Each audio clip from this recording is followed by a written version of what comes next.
Hello વિદ્યાર્થી મિત્રો, કોઈપણ ધંધાકીય એકમ હોય એને જો હરીફાઈમાં ટકી રહેવું હોય અને પોતાનો નફાનો ધ્યેય સિદ્ધ કરવો હોય તો યોગ્ય ગુણવત્તાવાળી વસ્તુ વાજબી કિંમતે સમયસર બજારમાં મૂકવી જરૂરી બને અને આ તો જ શક્ય બને જો ઉત્પાદન આયોજન અને ઉત્પાદન અંકુશ ઉપર ભાર મૂકવામાં આવે।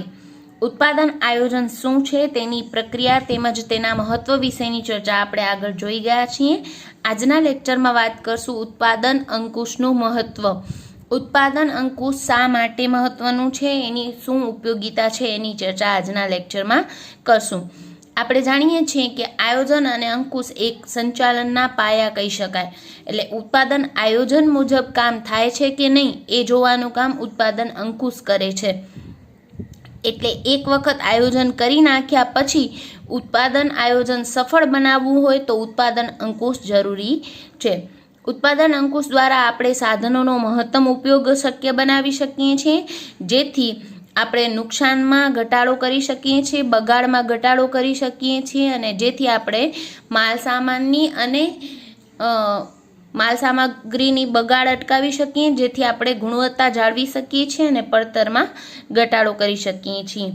ઉત્પાદન અંકુશનું મહત્વ જોઈએ તો ઉત્પાદન અંકુશનું મહત્વ સ્પષ્ટ કરતા અમેરિકાની હુવર કમિટીના શબ્દો આપેલા છે કે ઉત્પાદન અંકુશ એ એક એવું સાધન છે, એવું બિંદુ છે કે જેની આસપાસ ઉત્પાદનની સફળતા ગુમે છે। તે જરૂરિયાત છે, તે વૈભવ નથી, તે ખર્ચ નથી, પણ તે નફાકારક રોકાણ છે।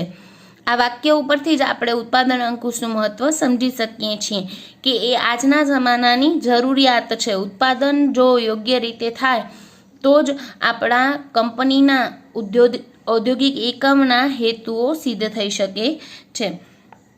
ઉત્પાદન અંકુશના વિવિધ ફાયદાઓ જોઈએ તો પહેલું છે ઉત્પાદન આયોજન સફળ બને। આયોજન અને અંકુશ બંને સંચાલનના પાયા કહી શકાય। એટલે આયોજનની સફળતાનો આધાર ઉત્પાદન અંકુશ પર છે એમ આપણે કહી શકીએ। આયોજનમાં નક્કી થયું છે એ મુજબ થાય છે કે કેમ એ ચેક કરવાની જવાબદારી ઉત્પાદન અંકુશની છે। એટલે ઉત્પાદન અંકુશ એ ઉત્પાદન આયોજન સફળ બનાવે છે। બીજું છે ઉત્પાદન સાતત્ય જળવાય। ઉત્પાદનમાં કન્ટિન્યુટી ક્યારે આવે? જ્યારે કયું કામ ક્યારે કોણે કરવાનું છે વગેરે નિશ્ચિત થઈ જાય તો। અને આપણે જોયું હતું કે ઉત્પાદન અંકુશમાં આપણે માર્ગ નિર્ધારણ અને સમય નિર્ધારણ દ્વારા કઈ પ્રવૃત્તિ ક્યારે કયા માર્ગે આગળ ધપશે, કઈ પ્રવૃત્તિ ક્યારે શરૂ થશે અને કઈ પ્રવૃત્તિ ક્યારે અંત આવશે વગેરે બાબતો પહેલેથી નક્કી કરી રાખીએ છીએ, જેથી ક્યારે કાચા માલની કેટલી જરૂરિયાત રહેશે વગેરેને લગતા અંદાજો બાંધી શકાય અને સમયસર માલ પણ મેળવી શકાય। એટલે કાચા માલની પણ સમયસર પ્રાપ્તિ થઈ શકે, જેથી ઉત્પાદન અટકે નહીં અને મજૂરો પણ સમયનો બગાડ કરે નહીં। એટલે ઉત્પાદન અંકુશ દ્વારા ઉત્પાદન સાતત્ય જળવાય છે। ત્રીજું છે માલ સામગ્રીનો બગાડ ઘટે। અને જેવો બગાડ ઘટે એટલે ગુણવત્તા જાળવણી પણ થઈ શકે છે। માલ સામગ્રીનો બગાડ કેમ ઘટે? જ્યારે ઉત્પાદનનું સાતત્ય જળવાતું હોય ત્યારે વચ્ચેની કોઈ એવી પ્રવૃત્તિ ન થાય જેથી માલ સામાનનો બગાડ થાય। અને બીજું કે સમયસર જ આપણે માલનો ઓર્ડર દેતા હોવાથી કાચા માલ પણ પહેલેથી મંગાવી રાખતા નથી અને એનો ભરાવો પણ થતો નથી, તેથી કાચી માલ સામગ્રીનો બગાડ પણ ઘટે છે અને તૈયાર માલ સામાનનો બગાડ પણ ઘટે છે।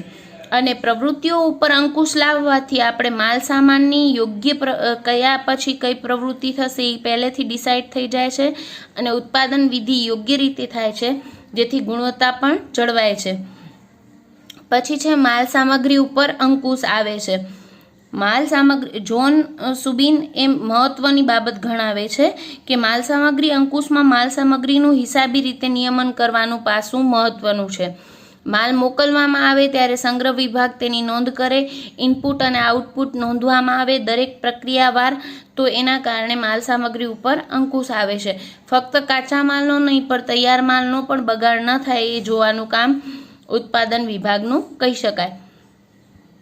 છઠ્ઠો ફાયદો છે ઉત્પાદન પ્રક્રિયા વચ્ચે સંકલન આવે છે। ઉત્પાદન અંકુશમાં આપણે 4 મહત્વના તબક્કા જોયા હતા: માર્ગ નિર્ધારણ, સમય નિર્ધારણ, પ્રક્રિયાનું ફોલોઅપ જોવાનું વગેરે બાબતોમાં આપણે ઉત્પાદન પ્રવૃત્તિઓ વચ્ચે સંકલન કરીએ છીએ. માગ નિર્ધારણ દ્વારા કઈ પ્રવૃત્તિ પછી કઈ પ્રવૃત્તિ કયા તબક્કે આગળ વધશે વગેરે પહેલેથી ડિસાઇડ કરવામાં આવે છે. અને ખરીદ વિભાગ, સેવા વિભાગ અને પ્રક્રિયા વિભાગ વચ્ચે પહેલેથી કાર્ય ડિસાઇડ થઈ જાય છે, એટલે એમના વચ્ચે સંકલન જળવાય છે. ત્યારબાદ છે 7મો ફાયદો, ઉત્પાદનમાં વધારો થાય છે. જ્યારે ઉત્પાદનના 4 સાધનો જમીન, મૂડી, શ્રમ અને નિયોજનનો જ્યારે ઇષ્ટતમ રીતે ઉપયોગ કરવામાં આવે, એનો બગાડ ન થાય, તો એવા સંજોગોમાં ઉત્પાદનના સાધનોના મહત્તમ ઉપયોગ દ્વારા છેવટની ઉત્પાદકતામાં વધારો કરી શકાય છે.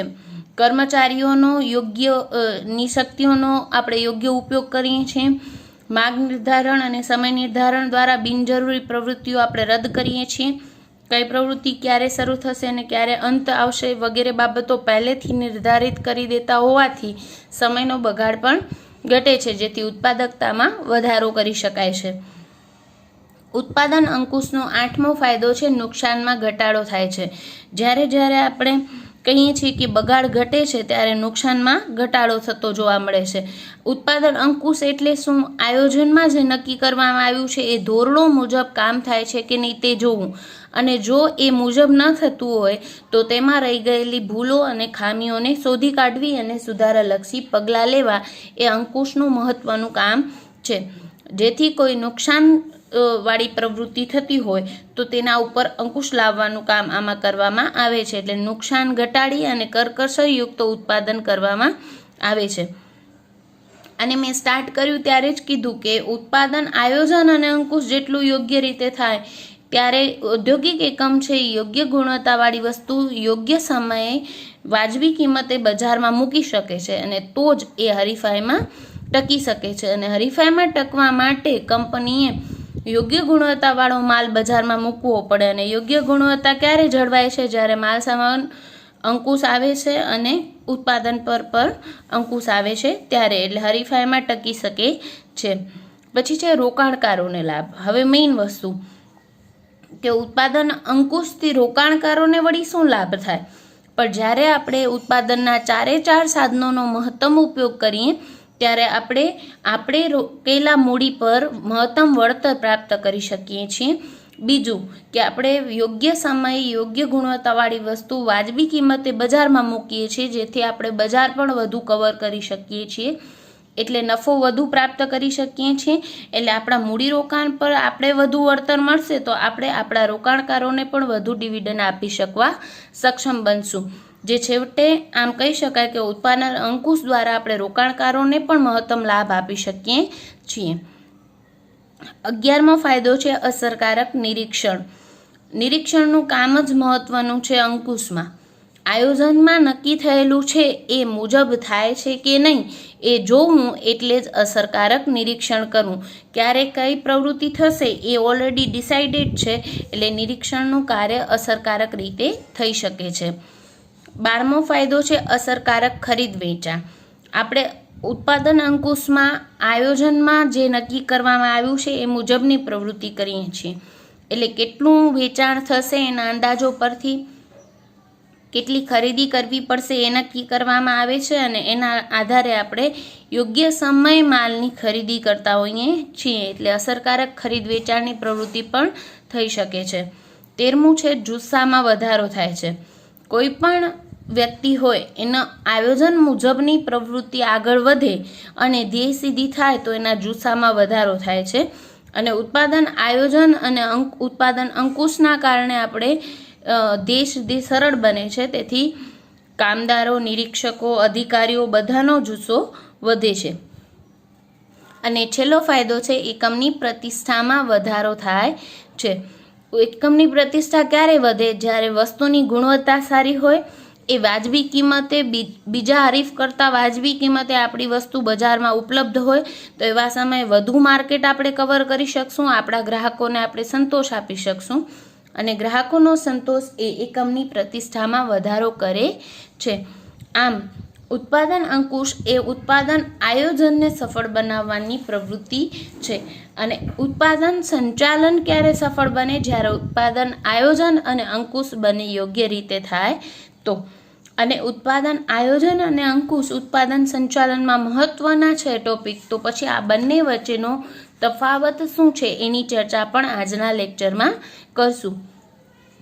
આના પછીનો પ્રશ્ન છે ઉત્પાદન આયોજન અને ઉત્પાદન અંકુશ વચ્ચેનો તફાવત. હવે અગાઉ આપણે ચર્ચા કરી જ ગયા છે ઉત્પાદન આયોજન શું છે, તેની પ્રક્રિયા અને તેના ફાયદા, તેમજ એના પછી આપણે ચર્ચા કરી ઉત્પાદન અંકુશ શું છે, એની પ્રક્રિયા શું છે અને એના ફાયદાઓની ચર્ચા કરી. હવે એ બંને વચ્ચે શું તફાવત છે એ જોઈએ. તો પહેલું છે અર્થ. ઉત્પાદન આયોજન એટલે શું? તો કે કયું કાર્ય ક્યારે, કેટલા પ્રમાણમાં, કેવી રીતે, કોણ કરશે વગેરેની પૂર્વ વિચારણા કરવી એટલે ઉત્પાદન આયોજન. ઉત્પાદન આયોજન પૂર્વ વિચારણા પહેલેથી ડિસાઇડ કરી દેવામાં આવે છે. પછી ઉત્પાદન અંકુશ એટલે શું? તો કે આમાં જે ડિસાઇડ થયું એ મુજબ થાય છે કે નહીં એ ચકાસવું કે એના પર નિરીક્ષણ કરવું એટલે ઉત્પાદન અંકુશ.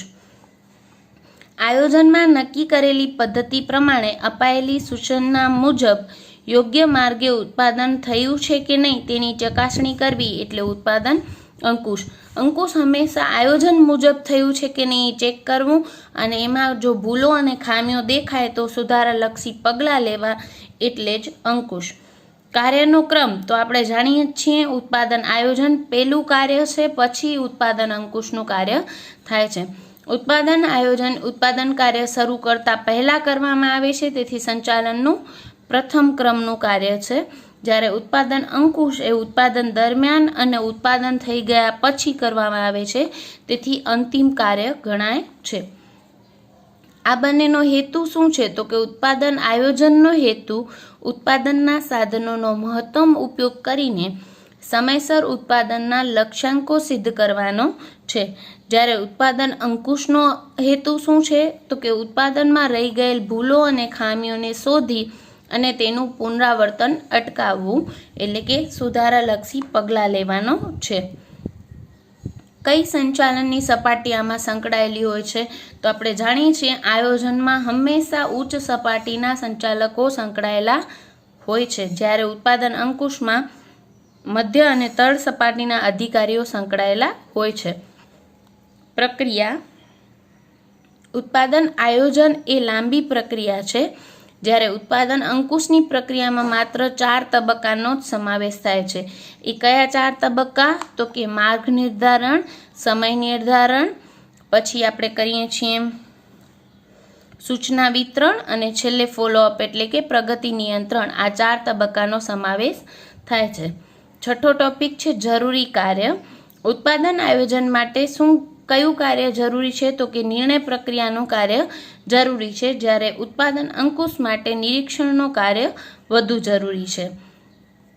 કઈ બાબતો ધ્યાનમાં લેવી જોઈએ? તો કે ઉત્પાદન આયોજન કરતી વખતે ઉત્પાદનના સાધનો, જમીન, મૂડી, શ્રમ નિયોજન, આપણી કંપની પાસે કેટલા અવેલેબલ છે અને કેટલાની જરૂરિયાત રહેશે, તથા ઉત્પાદન ટેકનોલોજી અને ઓર્ડર વગેરે પર ધ્યાનમાં લેવાય છે. એટલે કે ઓર્ડર પ્રમાણે ઉત્પાદન થતું હોય તો એ મુજબ અને માંગની અપેક્ષાએ ઉત્પાદન થતું હોય તો બજાર સંશોધન દ્વારા કેટલી માંગ રહેશે વગેરે બાબતોને ધ્યાનમાં લેવી જોઈએ. જ્યારે ઉત્પાદન અંકુશ વખતે ઉત્પાદન આયોજનની વિગતોના આધારે આપણે માર્ગ નિર્ધારણ, સમય નિર્ધારણ, સૂચના વિતરણ વગેરે ધ્યાનમાં લેતા હોઈએ છીએ અને સમયાંતરે પ્રગતિ નિયંત્રણનું કામ પણ, ફોલોઅપનું કામ પણ ઉત્પાદન અંકુશમાં થતું હોય છે.